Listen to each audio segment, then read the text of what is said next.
नमस्कार मित्रांनो, येत्या 23 तारखेला महाराष्ट्रात दोन ठिकाणच्या विधानसभेच्या पोटनिवडणुका होणार आहेत.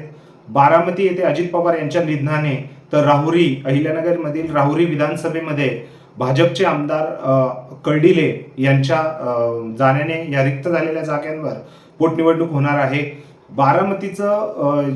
बारामतीमध्ये सुनेत्राताई पवार यांनी फॉर्म भरल्यामुळे तिथे काहीसं हलकं वातावरण आहे. परंतु काँग्रेसने दोन्ही ठिकाणी आपण निवडणुका लढवणार असं जाहीर केल्यामुळे निश्चितच महाविकास आघाडीमध्येही संभ्रम आहे. राष्ट्रवादी काँग्रेस पवार गटाने तर या दोन्ही जागा आमच्या आहेत असं सांगून बारामतीमध्ये ते निवडणूक लढवणार नाहीत, परंतु राहुरी येथे अक्षय कर्डिले यांच्या विरुद्ध प्राजक्त तनपुरे जे जयंत पाटील यांचे भाचे आहेत त्यांना उमेदवारी जवळपास निश्चित झालेली आहे. बघूया, शेवटी पोटनिवडणूक ही पूर्ण पुढे व्हायला नव्हती पाहिजे, परंतु आता राष्ट्रवादी पवार गटाकडनं जर प्राजक्त तनपुरे यांना उमेदवारी दिली अक्षय कर्डिले यांच्या विरोधात, तर निश्चितच कुठेतरी जी महाराष्ट्राची परंपरा आहे, महाराष्ट्राची परंपरा म्हणण्यापेक्षा कुठेतरी म्हणजे शेवटी माणूस निवडून आलेला आहे. कर्डिले भाजपचे निवडून आले होते, परंतु त्यांच्या अकाली निधनामुळे ती जागा रिक्त झाली आणि त्यात आता त्यांचे पुत्रच लढतायत. भाजपचा तिथे बालेकिल्ला आहे.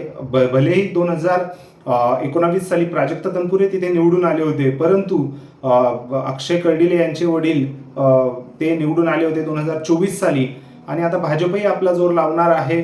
शेवटी निवडणूक होणार, बिनविरोध तर राहुरीची निवडणूक होणार नाही, यात काही शंका नाही. प्राजक्त तनपुरे यांनी पूर्ण तयारी केली होती आणि त्यांनी भाजपकडनंही त्यांना आश्वासनं दिली गेली होती. त्याच धर्तीवर ते भाजपमध्ये येतील अशाही चर्चा होत्या, परंतु ऐन वेळेस अक्षय कर्डिले यांना उमेदवारी देण्यात आली भाजपकडनं. भाजपचे ज्येष्ठ नेते राधाकृष्ण विखे पाटील असू द्या, सुजय विखे पाटील असू द्या, यांनीही वेळोवेळी हेच सांगितलं होतं की कर्डिले घराण्याशी कुठलीही तडजोड केली जाणार नाही, त्यांना कुठेही फसवलं जाणार नाही. त्यामुळे अक्षय कर्डिले यांना उमेदवारी देण्यात आलेली आहे.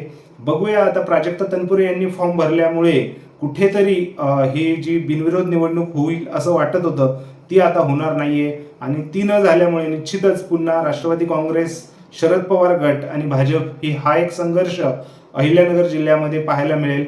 याच्या आधीही शरद पवार यांनी आणि विखे पाटील यांच्यामध्ये सहसा ग्राउंड लेवलवर ही निवडणूक आहे, ही लढत आहे. यावेळेस आता काय होतंय ते बघूया. शेवटी मतदार जनतेचा कौल कोणाकडे आहे हे सांगणं कठीण आहे.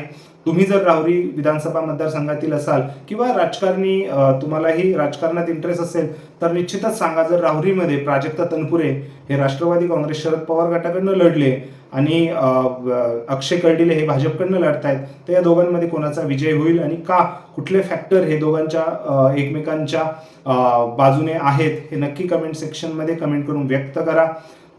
काँग्रेसनेही आपण मतदार म्हणजे या दोन्ही मतदारसंघात उमेदवार देण्याबाबत हालचाली सुरू केल्या आहेत. हायकमांडकडनं तसं आम्हाला आश्वासन आलेलं आहे, आदेश आलेला आहे असं सांगण्यात आलं, परंतु कुठेही महाविकास आघाडीमध्ये या दोन्ही जागा काँग्रेसकडे नाही आहेत, तर हायकमांडकडनं कसं काय आलं ही विचारासारखी गोष्ट आहे. बघूया, आता ते निवडणुका होतीलच, प्रचार चालू होतील, त्याबद्दल आपण नंतर सविस्तर बोलूच. परंतु आता या परिस्थितीवर तुम्हाला काय वाटतंय? भाजप भारी की राष्ट्रवादी शरद पवार गट, विखे भारी की प्राजक्त तनपुरे म्हणजे जयंत पाटील शरद पवार गट, हे नक्कीच सांगा कमेंट सेक्शनमध्ये कमेंट करून. आपल्या चॅनलला सबस्क्राईब केलं नसेल तर सबस्क्राईब करा. व्हिडिओ आवडल्यास लाईक करा. भेटूया पुढच्या व्हिडिओमध्ये. तोपर्यंत जय महाराष्ट्र.